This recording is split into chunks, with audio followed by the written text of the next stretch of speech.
want to say as clearly as I possibly can and urge our community to understand that we went truly to great lengths to take every step that we could at great risk to our first responders to ensure that all of the pets that were beloved family members, that none of them were left in the building prior to the demolition.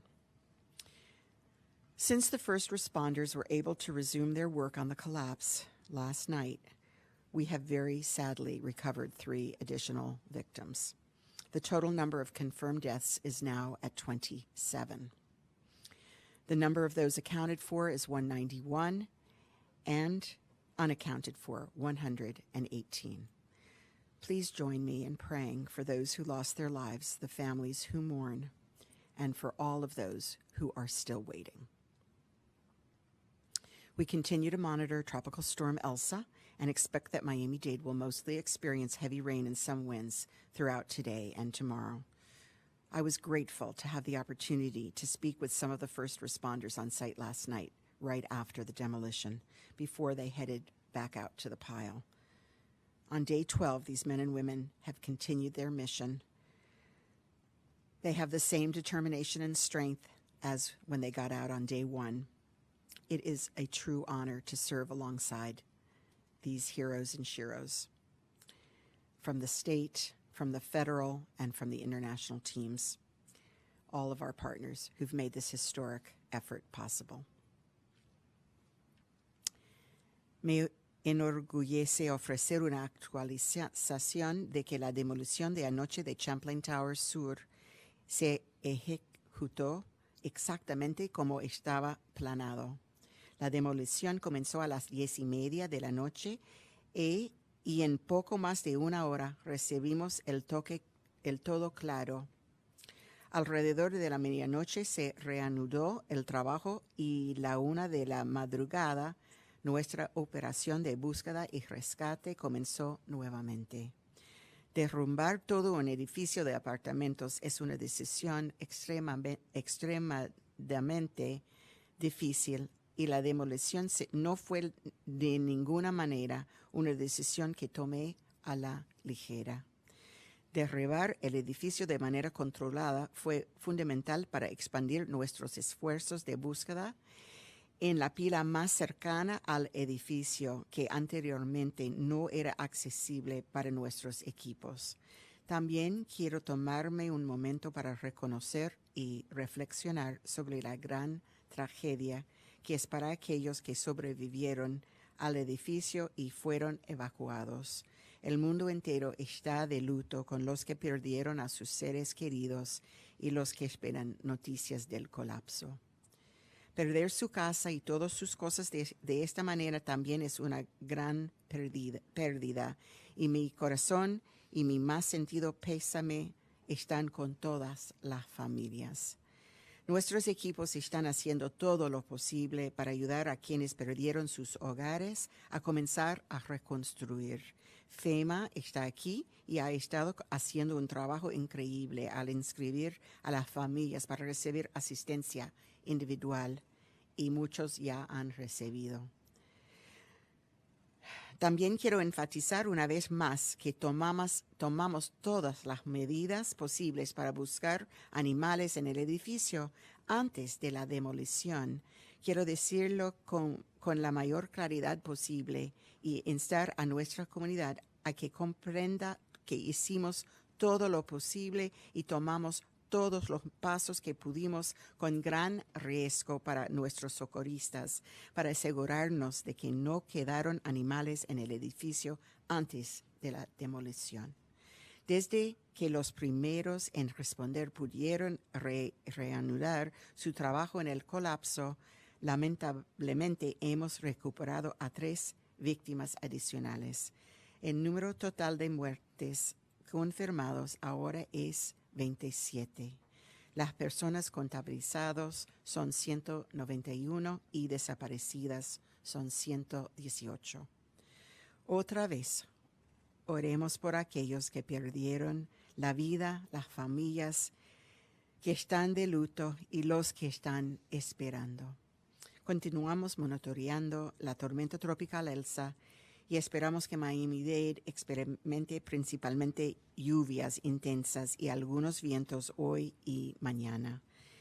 Estamos en el día 12 y los hombres y mujeres continúan su misión con la misma determinación, la misma fuerza de voluntad que lo hicieron el primer día.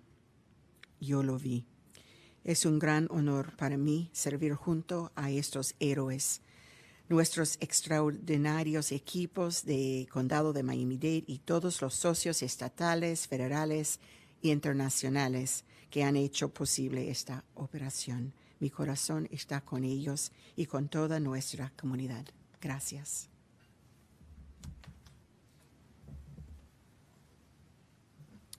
Thank you, Madam Mayor. Vice Chair for the Board of County Commissioner, Commissioner Oliver Gilbert.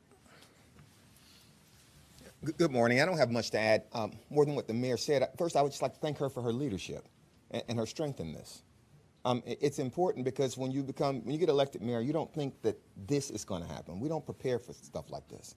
And so watching her serve and lead through this has been truly, it's been my honor to serve and lead with her because that's what leadership is. It's getting something that's unanticipated and doing the very best you can and bringing people together while you do it. Look, 12 days ago, I think I stood in front of a microphone and I said that we're going to work, we're going to pray, and we're going to get through this together. And that's what we're doing. We're praying, we're working, and we're getting through this together. That takes different forms. Last night, the building came down, so that allows us to expand our search. That's the work that has to take place. You know, as we move forward in this process, I just want everybody not to forget the praying part. Because we're still praying to possibly find survivors. We're praying for peace and answers for the family, and we're praying that we can find the information. We can figure out exactly why this happened. Because this side of the microphone, and I'm sure that all of them would agree, is the worst place in the world in a situation like this. You don't ever want to be delivering bad news to a community because it isn't just those families that are hurt. It's the entire community. The weight of that building coming down, those buildings coming down, is on this entire community. And it's been a long ride for us. Look, it's not lost on me that we celebrated the 4th of July yesterday. And we didn't actually celebrate, not like we do. But last year we didn't actually celebrate like we do either because of COVID. And so it seems like we've been in this kind of malaise for a while as a community. My commitment, her commitment, our commitment is that we're going to pray and we're going to get through this and come out of this together. I know that we can do that. I know that we will do that. I appreciate all of you. Thank you. Thank you, Mr. Vice Chair. National Weather Service, Robert Molleda. Good morning. We're tracking Tropical Storm Elsa near the south coast of Cuba this morning. Although the forecast has the center of the storm passing closer to the west coast of Florida, we will still feel some intermittent showers, especially tonight and tomorrow, and these showers and thunderstorms will have some brief but gusty winds, and these winds could still be quite strong across the area, as well as locally heavy rain and localized flooding possible, and even the possibility of 1 or 2 tornadoes across South Florida. So this is for a time frame of tonight and tomorrow. En español, seguimos siguiendo la tormenta tropical Elsa, que está cerca de la costa sur de Cuba, aunque el centro de la tormenta se espera que esté más cerca de la costa oeste de la Florida. Aquí en el sureste de la Florida vamos a experimentar vientos fuertes en ráfagas con estas lluvias que van a pasar sobre nuestra zona esta tarde y también esta noche y mañana, tanto como posibles inundaciones debido a estas lluvias fuertes y la posibilidad de 1 o 2 tornados. Gracias. Thank you, Mr. Molleda. Division Director for Office of Emergency Management, Deputy Incident Commander Charles Sorrell. Good morning, everyone. Residents and visitors are urged to continue monitoring Tropical Storm Elsa as it makes its closest approach to South Florida. Starting this evening, residents should avoid any unnecessary travel, as strong winds and heavy rains may make driving hazardous.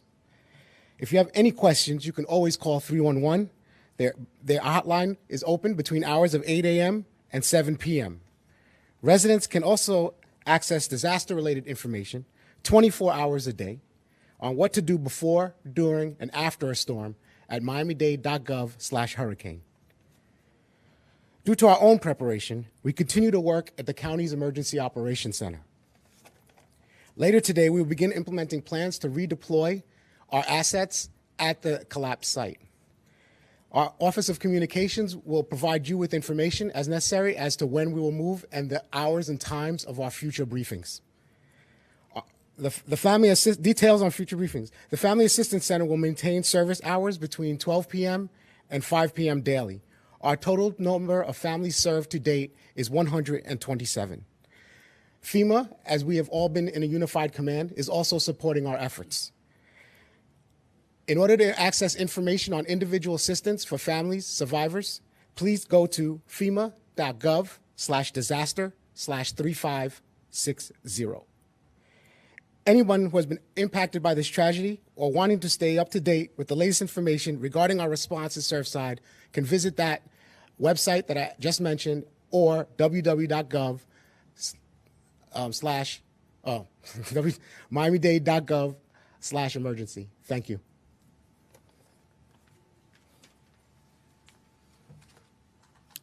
Thank you, sir.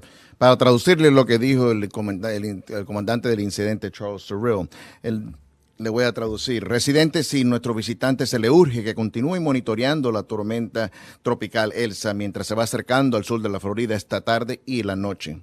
Empezando esta noche, se le pide a los residentes que no estén manejando por las simples razones que pueden haber fuertes vientos y también lluvias que lo hacen muy peligroso. Si tiene cualquier otra pregunta, pueden ir a la línea del 311 que van a estar operando de 8 de la mañana hasta las 7 de la noche para recibir más información. Residentes pueden también acceder a información 24 horas al día al miamidade.gov/hurricane. Parte de nuestras propias preparaciones, también vamos a estar continuando trabajando aquí del Centro de Operación de Emergencia del Condado, localizado en El Doral. Más tarde en el día vamos a estar implementando planes para poder mandar recursos necesarios hacia el sitio del colapso. Más información de las localizaciones o las horas de informes breves van a estar proveídas por la Oficina de Comunicación del Condado. El Centro de Asistencia Familiar va a mantener su servicio durante las horas de 12 de la tarde hasta las 5 de la tarde diariamente. El número total de familias que han asistido es 127. FEMA también ha apoyado todos nuestros esfuerzos y también para los servicios de las familias que han sido impactadas y ha lanzado una página fema.gov/disaster/3560. Cualquiera persona que haya sido impactada por esta tragedia o se quieren permanecer a información al día pueden utilizar este link para poder ayudarlo de este momento en adelante. Y en este momento, and at this time, our Creole translator, Lionel Letterbourne.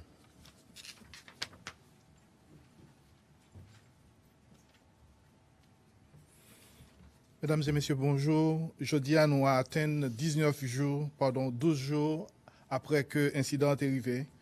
Jeudi, nous avons confirmé que j'en ai prévu il y a une démolition qui est faite sur ce site-là pour le reste bâtiment qui peut tomber. Ça fait hier soir à 10h30 dans la soirée. Donc, Kounia parti ça, il est à terre. L'équipe nous enterrée était sur place et l'équipe là travaille à partir de 1h du matin à recherche. Et nous sommes capables de dire que démolir un building, on partit dans un building, c'est une grosse décision que liée. Et nous avons fait ça parce que la structure a représenté un grand danger pour les gens qui travaillent sur le site. Pour le moment, FEMA sur place, il travaille avec tout acharnement que nous connaissons et il a fait tout ça pour nous capables d'arriver dans la phase rebâtie. Il y a plusieurs millions de dollars qui sont ramassés et pour qu'on y a nous capables de dire gens qui ont inquiétude pour animal domestique que gagnent moun sa yo nous fait tout effort pour nous capable de chercher. Il y a des gens qui prend échelle, il y a des gens qui cherchent en bas cabane, dans côté qui est accessible, il y a côté qui fait recherche qui fait dans la closette pour nous chercher animal sa yo, y compris nous servir avec drone pour qui gagne effet thermique pour capable faire recherche yo, nous fait tout ça nous capable pour animal domestique sa yo. Hier soir dans des combio, yo joine 3 morts additionnels. Et ça qui portait chiffre Kounia à 27 morts. Moun que nous rejoignons à niveau 191 pour le moment. Elsa a approché et ça capable de passer dans Miami-Dade Kounia, capable de gros la pluie d'ici fin journée avec journée demain. Pour le moment, l'équipe secouriste a travaillé en pile. Nous avons parlé avec eux récemment. Ça que nous sommes capables de dire que nous étions avec les gens qui ont souffert et nous sympathiser avec eux. Merci. Thank you, Mr. Arable. We're going to go into questions and answers. We also have present here Deputy Fire Chief Arthur Holmes, along with the Miami-Dade Police Department Director, Freddie Ramirez. So please raise your hand, wait until you're called upon, and address the speaker. Willard? For Chief Holmes, please. Sir, several days ago, Chief Kaminsky indicated that we had been through about 3 million pounds of this equipment earlier during the week of the debris. Now, obviously, more of that has come down. Do you have any idea how much more you have to deal with now, even though you have access to the site? And the work plan for that, obviously, this is a tedious process. Do you have any update on those numbers? I don't have any updates on the numbers of pounds now. But with the building down, we're able to focus on that area that we was trying to get to that was causing a threat to our personnel. But I can get you that number later on. Is there any number about what, on an average workday, you'll be able to get through to get the director the things that his department needs to do the investigation, and of course the family members, the recovery, any artifacts? Is there an idea of any amount of time that it's going to take per day to go through this? We're working 24 hours a day. We have two 12-hour blocks. We have teams on it in the afternoon and teams on it at night. We're working 24 hours a day. Thank you very much. Mayor Cava, first of all, congratulations to the entire team on a successful mission last night. We all feel it for you, and there's a sense of relief, I think, in the community and in this room. You mentioned now that you can access the area closest to the building, which I imagine was not accessible earlier. Can you tell us what all of you anticipate finding there, and what's happening today also with the audit and the investigation as we move forward? So this pile closest to the building was actually holding the building up. And so therefore it was not safe to do search activities on that part of the pile.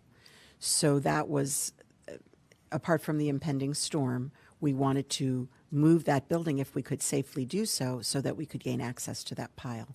So that is the focus of our efforts right now. We're looking for voids, again, where someone may have been able to be inside. And so that is the purpose of the search right now. As yes, so this investigation is going to be ongoing. It's very complicated. The state attorney has indicated she would ask the grand jury to get involved. We have the National Institute of Standards and Technology, NIST. They have been active on the site. They did LiDAR photographing of the existing structure before it came down. They have teams that have been exploring every part of the building that they had access to. They have been interviewing people, and so the investigation will continue over a long period of time. Yes, question in Spanish on the tropical storm side. The effects that you described, is that happening, I believe, on Wednesday for South Florida in Spanish? And will that affect the rescue effort, even if it's not a direct impact? The rains, the possible winds, is that going to affect the search effort? Sí, los impactos de las lluvias, de los vientos, sería para esta noche y mañana principalmente. Hemos estado, bueno, desde que esto empezó, hemos estado llamando, por eso llamando a personas que están, al personal que están ahí en el sitio, avisándoles cuando hay mal tiempo, aproximándose a la zona. O sea, y estos esfuerzos van a continuar. Pero la búsqueda puede continuar durante el paso de los efectos de la tormenta.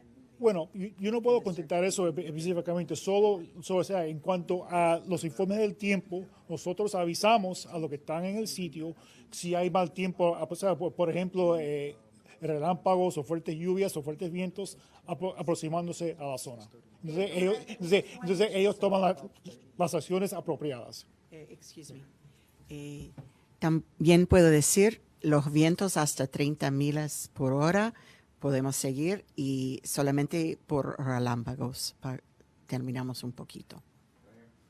Mayor, as far as Tropical Storm Elsa, and you addressed it well, but I just want to know, is there a threshold where you, once it's, the elements start Right. happening, where do you look at the threshold as far as ceasing operation? So, as I just said in Spanish, it's about 30 miles per hour. I know, okay. You do. We go to about 30 miles per hour. Wind is safe to conduct the search and only otherwise leave for lightning. And then the other one, 12 days, 27 deceased. Obviously, there's going to be a lot more deceased, but everyone in this room and everyone in the world wants there to be a miracle. But how hard is it to avoid saying this is a recovery mission? We worked very hard to bring this building down so we could get access to this pile, where it is hoped that there are voids that will allow us to continue the search and rescue operation. So that is what we are doing today. Mayor Cava, specific follow-up to the investigation. Is there a design flaw being looked at in the building, in the Champlain buildings, and are the police part of that investigation? You want to answer that, Fred? Good morning. Like the mayor stated earlier, there are other investigators involved in this process, very preliminary. Right now, the scope of the Miami-Dade Police Department is a death investigation. Our goal is to work with fire rescue to recover family members and make those notifications. As this moves forward, we'll have those linear investigations, and we'll be working under the scope of our state attorney, Kathy Rundle, who's also involved in this process. But right now, the scope is recovering family members. And preserving evidence. Exactly, preserving evidence. Okay. And what about the design? Is a possible design flaw being looked at? We're too early in this process to really start discussing those things. Right now, as I discussed, those entities are in a fact-finding mode, and we're focusing on recovering victims right now. But this will be a long process, as has been stated, and it'll be very thorough. Can I ask the fire chief a question? Regarding rescue personnel looking under beds for pets, when did that happen? Was that the first day? Was that June 24th, or was that more recent? Doug, it happened as of yesterday that they were at great risk to themselves, searching inside those units that had been indicated might have pets and searching very thoroughly. So rescue personnel were sent into that building to look for pets under beds? Correct. In person? Correct. And can I just follow up with this? If this were to become a recovery operation, what would we see differently in terms of the search? Would anything change, or would it be a change in the label? No, nothing would change. Nothing would change. Nothing would change. Nothing would change. Guys, Just the label and who would be in charge of it. correct. Ma'am? Well, thank you, Mayor. It has been 12 days, and it has been very long time, and a lot of people are asking how long does it take for the rescue, and can you give us a specific timeline, days, weeks, months, and how likely do you think there are still people alive under the rubble? So we are on day 12, and obviously the longer we go, the harder it is. However, we have just opened the possibility of search in an area where there may be voids, and that is where we're concentrating our efforts. And for the victims, the families of the victims, except insurance, what kind of other remedies will they get from the county or from the state? So we have on site the counselors with FEMA, with the State Department of Emergency Management, the private sector that is handling donations that have been given generously from around the world. We have counselors, relocation assistance experts. We are with these families as long as it takes to help them, not just for those who must bury loved ones, but beyond. For the international rescue team, what kind of role are they playing in this rescue? So we had international rescue workers from both Israel and Mexico that joined the team. They were embedded along with the task force members and were fully involved in the search and rescue operation. One final question. We're good. Thank you very much, folks. Do you know what time the next presser might be? Probably 6:30. Thank you. Yes, we're planning for it to be here. With the